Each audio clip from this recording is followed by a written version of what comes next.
welcome back to the Tech Podcast. And today I'm excited to invite this interview amazing Aryuna, who is a product owner at amazing company IBM. Aryuna, please tell me a little bit about yourself, about your experience, background, about your career.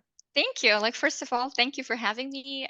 It's definitely, I'm definitely very excited to be here and to be able to contribute to the conversation and share my insight and experiences. As you have already mentioned, I currently work as a product owner at IBM iX, and prior to that, I worked as an IT consultant for Microsoft Dynamics.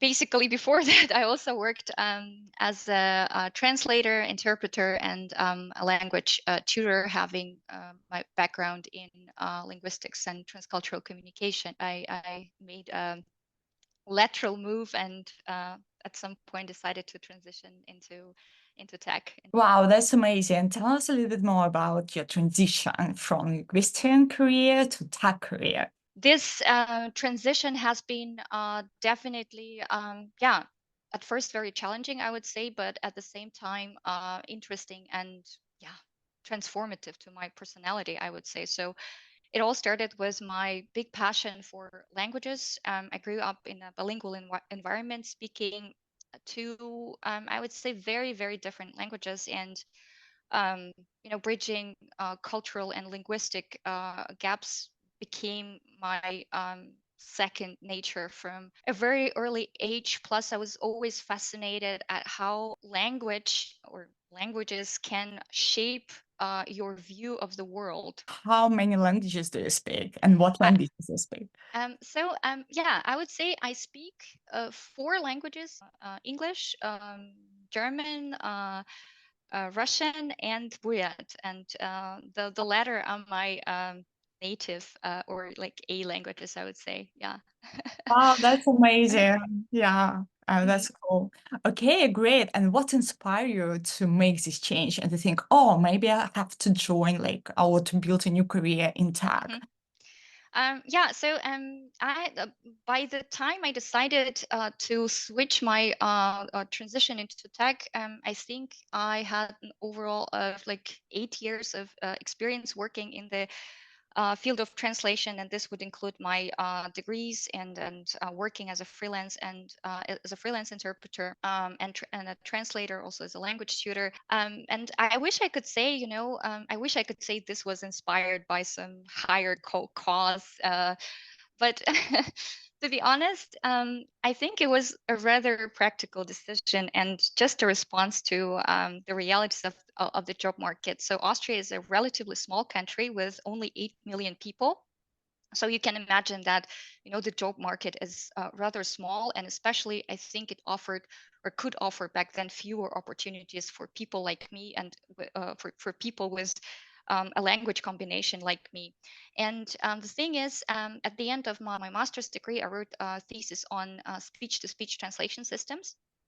And back then, if you remember, Google Translate dropped a new feature with speech-to-speech translation or interpreting mode, basically. And I did a comparative analysis of three systems like this. This was Google Translate, Yandex Translate, and Microsoft Translate, I think. So this got me interested in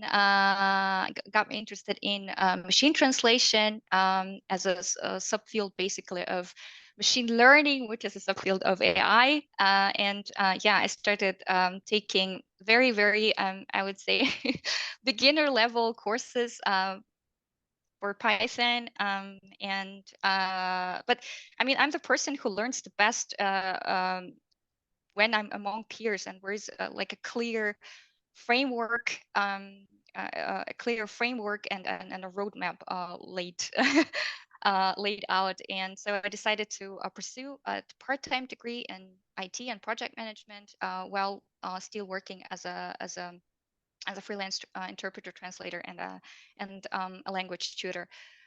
Right. So as I said, so back then I also noticed like significant transformations in my industry. So which had an impact also on the job, I think, or on a traditional role of translators or interpreters. So with widespread usage of the so-called computer-assisted tools such as Stratos, for example, or cat tools as we call them, and also recent advancement in machine translations with Google Translate, DeepL, and things like this. So I think it was coupled, with me, or this decision was caused me really doubting a future of my career, basically, plus job opportunities, does this, Right. and the desire to, and like overall desire to have a future proof career. Plus, of course, I was really interested in this field, and yeah, this basically motivated me to Yeah, to cool. Oh, to make this why did you transition. decide to become a specific career as a product manager slash project manager? And also have another question. So what's the Mhm, difference, especially at IBM? Sometimes I know that in different companies, people mhm, can combine these roles. Sometimes it's completely separate things. mhm. So tell me a little bit about your experience, your specialization, and how you manage like these different aspects of your job, especially at IBM. Yeah, so IBM is our mother company, so to speak. I myself work at IBM iX, which is a daughter company of IBM, and yeah, we are a digital agency basically that provides digital solutions to our customers. And in my role, I would say I'm a part of the development team. I'm a part of the development team and act as a liaison between our clients and the development team, representing them, or meaning the development team to the client, and representing the client basically to the development team. I would say it really depends on a specific project that you're in. Sometimes I would say you can combine the responsibilities of product owner and let's say the project manager. Sometimes it's a combination of being like a business consultant. Yeah, so I would say like overall it all depends on the specific project that Mhm. you're working as, and the variations and combinations could be quite different. Yes. Yeah, I understand, but could you please tell a little bit more about difference between, for example, project manager role or and product owner role? Um, in this, I think these are not very different. I think the difference comes when in the role of, let's say, a business consultant and a product owner, depending on a setup.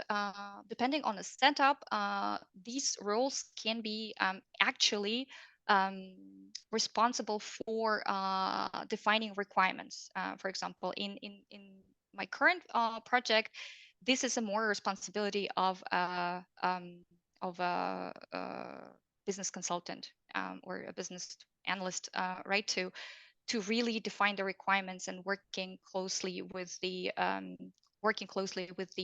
client to define those, while product owner serves more as a basically a major point of collaboration with the development team, and hands over basically the requirements when, or the user stories in that case, when they achieve, or when they achieve a certain degree of maturity. Basically, that's where, let's say, the product owner takes over the responsibilities, and then works closely with the development team to implement the user stories requirements in that case. Okay, let's step back and Mhm, tell about the challenges that you faced when you tried to switch roles.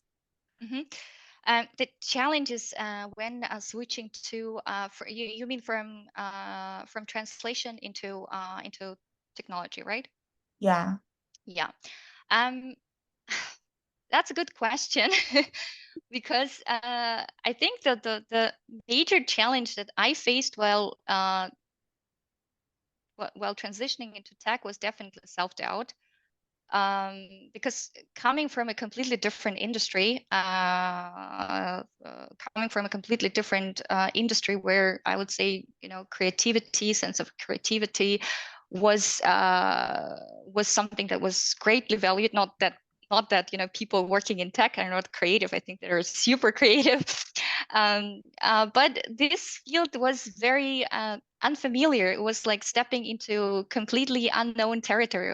And of course, you have a lot of self-doubt. You have to fight with imposter syndrome, and your mind and your brain does its best to come up with like multiple reasons of why you can't make this transition, because you are supposedly not good at math, you cannot think, or you are not smart enough, or I don't know, things like this. So I think fighting this and staying committed to this goal was one of the major was one of the major difficulties that I had to and I had to face back then, definitely. Right. And also overall, I would say like the transition definitely requires a bit of a cognitive rewiring, in a sense that for example, when you try to dive deeper into the world of technology, of course you have to be able to speak with your with the technical people the same language. This requires learning the lingo, the jargon they're using, understanding them.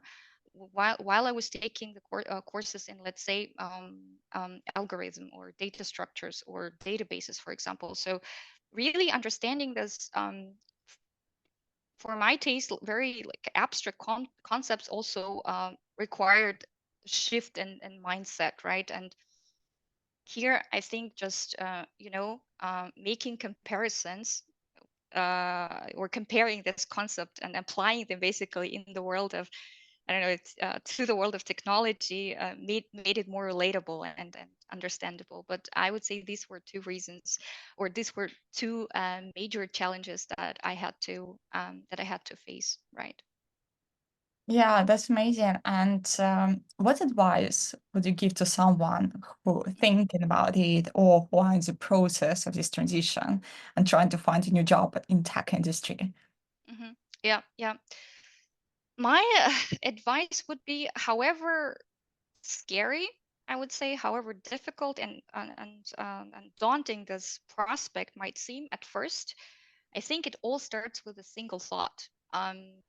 In a sense that this thought is, the spark of curiosity, maybe, or just a desire to change something in your life. I think this is the first step, basically, and um,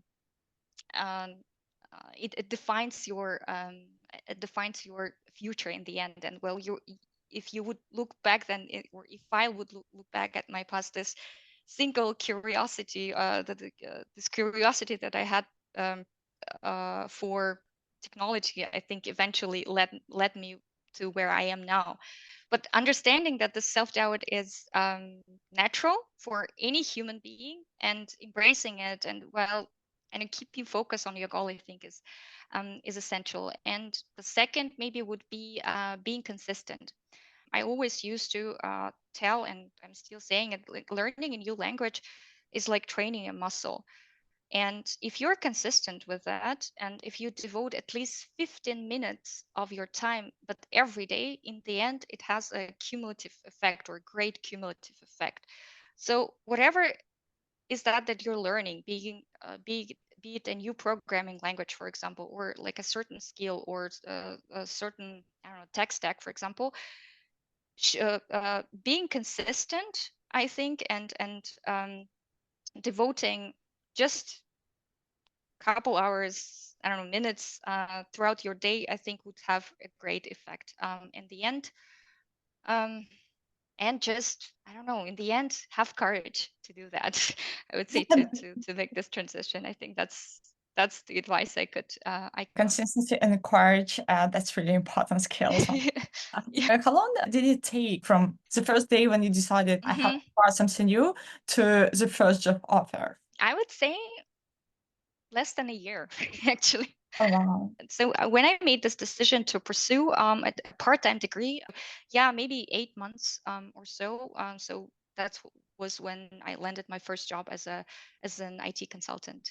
Yes. Oh, okay, cool. A little bit more Mhm. about the preparation process. Or once I decided I want to, because IT actually, offers you can do various things. You can be, I don't know, a scrum master, you can be a product owner, you can be a business analyst, you can be a developer, you can be a solution architect, and things like this. So once you decide what path you want to pursue, I think from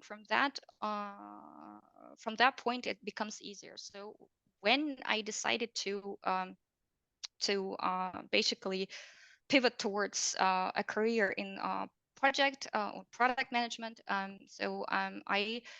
definitely or made an audit of my skills of the skills that I already had. This included the knowledge of different or agile frameworks, including Scrum, Kanban, the scaled agile methodologies. This included understanding and being able to write requirements in the form of user stories, for example, or in the form of um, being able to read, let's say, different sorts of diagrams, let's say sequence diagrams, and um, um, write requirements, looking at them, being familiar or familiarizing myself with various tools that are used in project management, like, I don't know, Confluence, like typical Confluence and Jira, right? And which I saw are required just based on like pure search in different career platforms, like, I don't know, Stepstone, for example. And if I saw there is a pattern, then I of course understood that is needed, and I need to master a certain tool, for example, for this. And make a list of definitely of skills. So in my case, there was transferable skills and to um, think basically how the skills could be applied into tech industry, right? Or how and in what way your experiences and your unique experiences could be beneficial in your current or in the role that you are striving for. Yeah, so making an audit of your skills, thinking about what are your strengths and what you bring to the table. Also thinking about your point B in the sense of where you want to achieve. I think if you have those two, you definitely are able to create like a clear roadmap of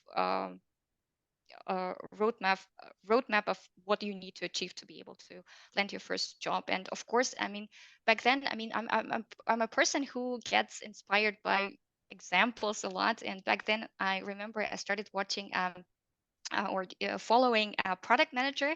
Her name is Chloe Shi. If you know her, I don't know. Yeah. Yeah, she's as she I think back then she was working for TikTok as a product manager, and she was like openly talking about her career path, giving advice. I was listening to her. I was while preparing for my first job interview. Of course, I was um, watching also YouTube videos on how to like prepare for the interview. The most common questions that are asked, and I had network of friends who were already working in the IT industry in various roles, so developers, for example, or business analysts or Scrum Masters. I mean, this part-time studies provided me with a network of people who already work in the industry, and of course, I asked them to please help me with this. So we would have mock interviews, for example, with them, or I would watch mock interviews. So and this, I think, helped me a lot with landing my first job as a product owner. Yeah.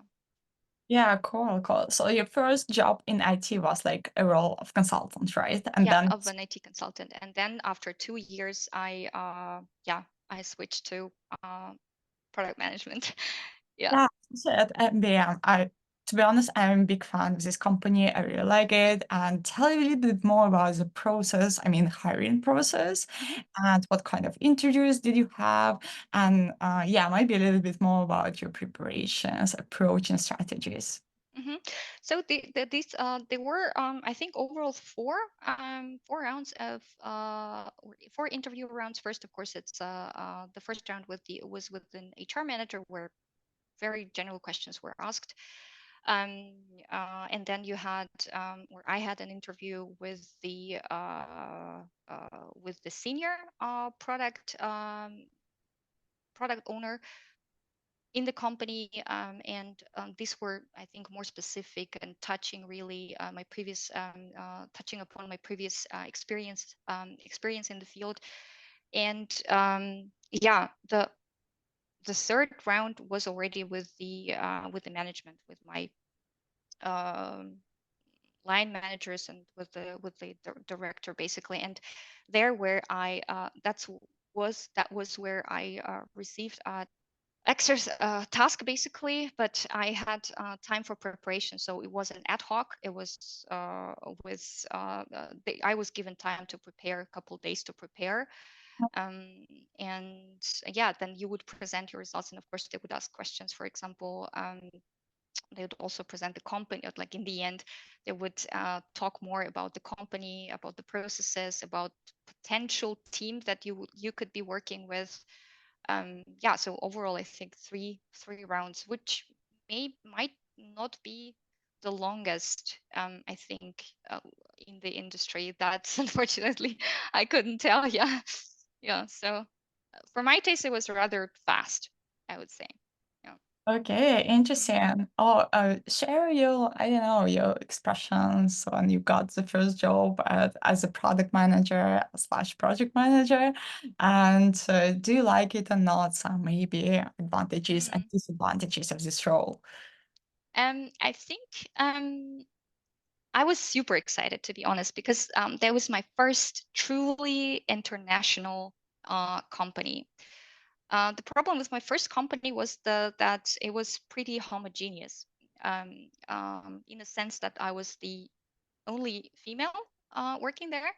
And yeah, what I really liked is the sense of diversity, I think, in that role. And I was also the only foreigner working for that company. And I always strive to, I really strive in a diverse environment. That's what I like, and that's where I feel the best. And IBM my current company, definitely managed to or not managed, but it provided me with that environment where I could really thrive, I would say. So yeah, so just getting to know my team, knowing that they're diverse, they all come from different countries. They have different also professional backgrounds, so their backgrounds were not necessarily also linear. Some were coming from I don't know, the field of geography, for example, or musicians and things like this. So and really made me feel comfortable, because I knew I'm not the only one who didn't have a linear career. And the second, I think, was a very, very well organized onboarding process in my case. So the person who was onboarding me definitely, I think, made or did his best to make me feel comfortable, to do like daily checkups with me on how I was doing in the project, whether I like the project, and making sure that I understand, first of all, what is it, what does it take to do the job, and what does it take to be a good product owner in that specific project. So first of all, there was onboarding for the role, and the second basically part of the onboarding was onboarding for the project. So I mean, I've never had this before, and I found that and I thought that this is great. And they were, and also I wasn't rushed to, I wasn't definitely I wasn't thrown into the cold water immediately, but rather it was a very smooth transition. And yeah, I really like that in that sense, I would say. Yeah, cool, interesting. How long does it usually take? I mean, it's a whole onboarding process. And I think overall like half a year. oh Overall wow, how, but it depends. Sometimes it's less, like 3 months, cool. 1.5 months. Yeah. But in my case, I think for me to really feel comfortable, maybe it took half a year, I would say. Yeah. Yeah, tell a bit more about your role. First question is, what's the most important skill for the product manager? And the Mhm. second question is, what's the most exciting part of your job? Okay. So, what is the most important skill for the product owner in my specific Yeah. company? I would say um, what I value the most in other or in team members, I think, and also I try to, embody this in my own behavior and interaction is definitely approachability and maintaining open door policy. So, and because I think if you are an approachable person and when your team members know that they can come to you to ask any sort of questions uh, or with any sort of requests and you are there for them to solve that blocker, for example, to answer that question, to just have like a I would say just have a normal conversation. And I think this kind of attitude also breaks down like a certain barrier, which I, yeah, I don't like. I want to be like on the same level with everybody and to be able to talk to people on eye to eye level. And I try to, embody this as well. So I think this strategy basically um creates a very transparent, safe environment where people can express themselves, come with any sorts of worries or requests without any fear of judgment, for example. And this is also one of the principles of agile, right? Transparency. So, I yeah, think trust and support is really important part yeah, of the leadership, right? yeah, So, yeah, yeah, mhm. Cool. definitely. Cool. What else? What else? Um, the what else? I would say I said approachability and um, let me think. I would say embracing ambiguity, um, because all projects have ups and downs. That's that's for sure.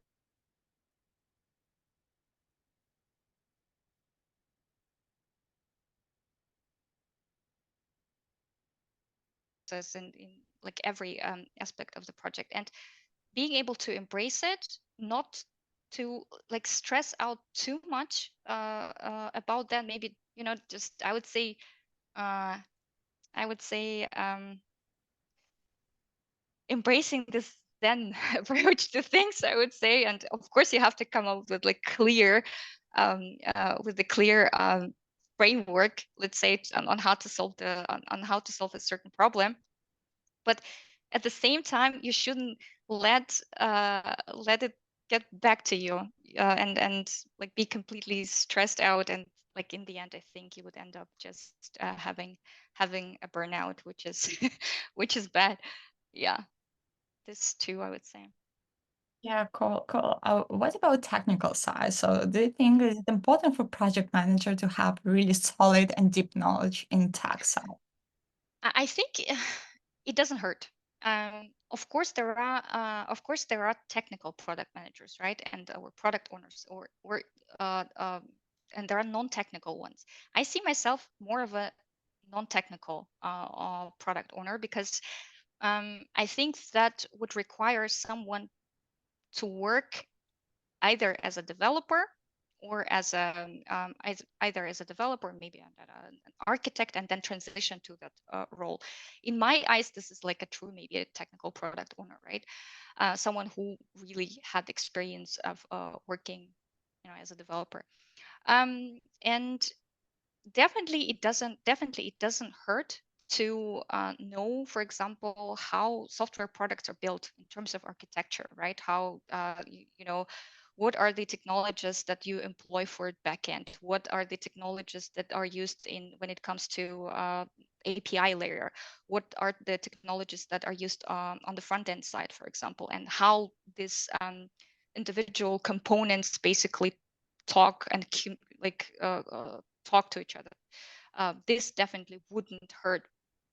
But I made this experiment where I talked to my developers when I started and asked them basically a question: what is a good product owner in your eyes? Because you have experience in working with various ones. And do you think that it's important for a product owner to have a technical, to have like solid technical expertise? And the question, or the answer that I think I took to my heart, was the fact that it's not necessary.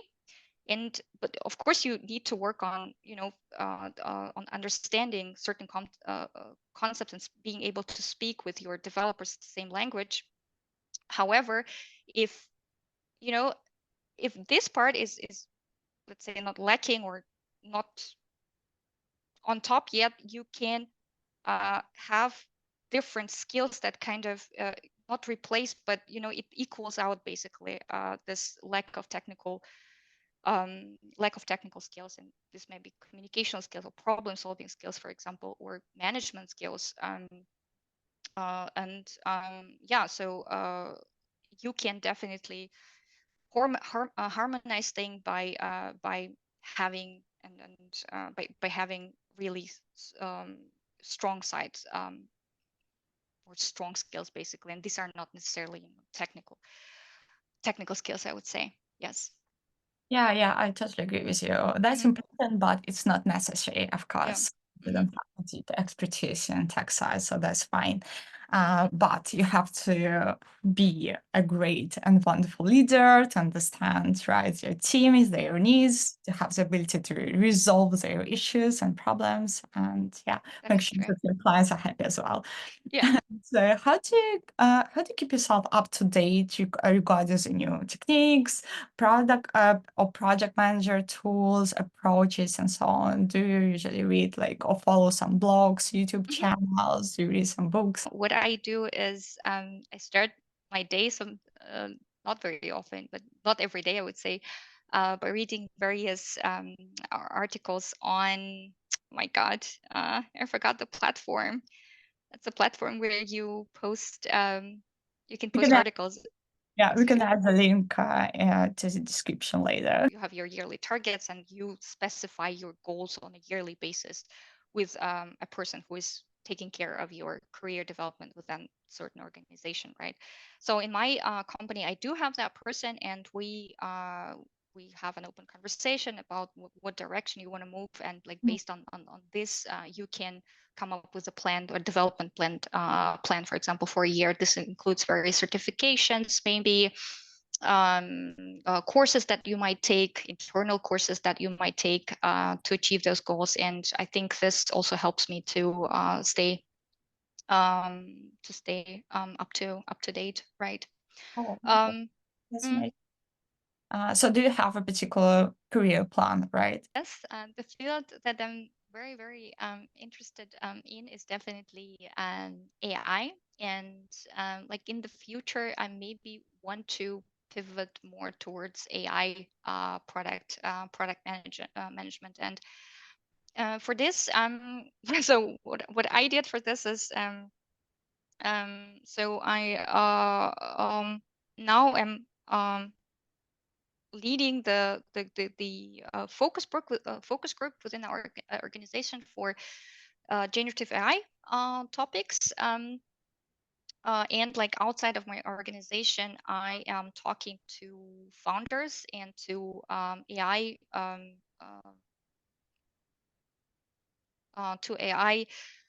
um, professionals, basically, who are in various roles. So last time I talked to an AI architect, right, to just also ask about her experience, because her transition to that area wasn't also very linear, I would say, and clearly defining, let's say, my goal. So I think I want to, try out this direction, and that might be interesting. And what advice can you give, for example? And they share their insight. And I think, this direct communication is very important. And like ideally, it would be awesome to find a mentor, because I'm like a firm believer in mentorship. I think it provides you with great guidance, and insights really in the industry, and help you to transition into like whatever area as smooth as possible. Yeah. Cool, cool. What's your next career goal? So my next career goal would be definitely like within my organization. I would say it would be gather enough experience and skills to and have more responsibilities, I would say, and move towards a senior role. Yeah, this would be my goal. And after that, I don't know, time will show, I suppose. Right. So this is I would say most immediate goal, right? Mhm. And you mentioned different certifications. Mhm. So do you think this is important for the project or product manager to have a specific like certifications, and some sort of like so some people, for example, I personally have Scrum Master Mhm. certification. I'm preparing for the PMP Mhm. exam as well. So Mhm. what do you think? Because I heard different positions around Mhm. this. Some people think that no, people who finished or who receive like different certifications, they think very linear, so they Mhm. have a particular pattern of thinking. They are not so creative. Some people say that no, it's a great way to organize your knowledge. So that's Mhm. really you can prove your abilities, your skills, your knowledge that way. So what do you think, and what kind of certification do you have, and maybe you would like to get? Um, right. So I also have a Scrum Master certification from Scrum Org, and back then it served. I think it served its purpose, because when I did the certification, I still was still studying, and I was just preparing to for my first interviews. And I think this certification, so I did the Scrum Master certification, and at first I did certification in process management. I did a certification in requirements engineering, and I did a certification in like classical approaches to project management from PMI Institute in Austria. And I think those certification really strengthened my portfolio, I think. So this was definitely an eye catcher for HRs, and um, first of all, I think they solidified my knowledge in this areas, and there is like a certain proof in the form of certificates. So something that you can provide is certain, I don't know, token, I would say, that you can show your potential employers and say, here you go. So I have it. That means I have this certain knowledge. That's a justification, right? And I think one of the most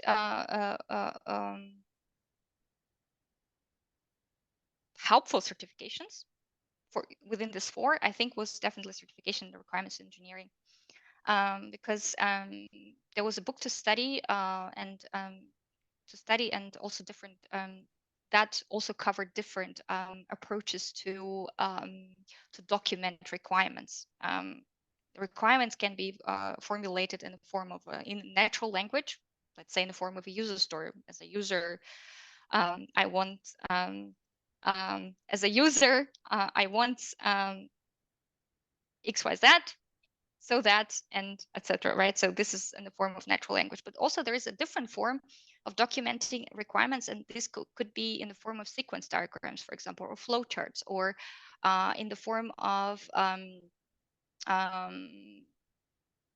UML diagrams and things like this. So being able to read out those requirements and or formulate the requirements in that form, I think, was very, very helpful to me. And also now, for example, when you're in meetings with architects, let's say, and you take a look at the certain diagram, and you're able to read out certain information from this. So yeah, I think that certification and the preparation was pretty tough. The exam was also very closely monitored, and um, the passing score I think was at around 75 to 80%. So yeah, I invested a lot of time in preparing for this exam, and yeah, passing it. I think that was that's that one I really really liked. Yeah. Yeah, to be honest, I agree with you, and also Mhm. I recommend people who want to get their first role, for example, in tech, for example, as a product manager or project manager. Maybe it's better rather than to join just a general course. Mhm. Try to get the certification first. First of all, it could help you to organize your knowledge, to get new information, and also to prove your abilities as well, and to have a certificate that will help you to for next few years. So Mhm. maybe they are more beneficial for you as well. Yeah. Yeah. I Mhm. mean, yeah, not for you, Mhm. for people who Yeah. want to get their first role. Exactly. Yeah. Definitely. And I think it's very often, or it's very often the case that, I mean, let's be honest, certifications are costly.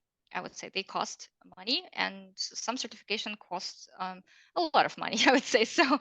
And I think for people who are just starting, just starting their career, basically, or for students, it's quite an investment, right? So I think you really have to calculate return on investment for this on these courses, basically, and maybe start with something that is, as you said, really basic and doesn't require that much of financial investment, but still is good for your portfolio, or for your or still is good for your portfolio or for your CV. And then after you land your first job, usually there is an enablement program, and you can talk to your manager and justify why you need a specific course, and you know it's a part of your it becomes then you don't have to bear the expenses yourself, I would say.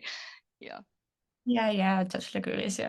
Mhm. Okay, Irina, thank you very much. I think that we covered lots of topics around product management slash product owners roles as well. So it was a nice conversation, Thank very you. Thank you. physical, I think, and very interesting. So thank you very much for coming. And guys, if you like this video, please subscribe and leave some questions maybe below in the comments. So we will be happy to follow up and answer your questions, right? Okay, cool. So bye. Thank you. Thank you. Thank you very much, Ksenia. And yeah, thanks for having me. Thank you. 1 second, please.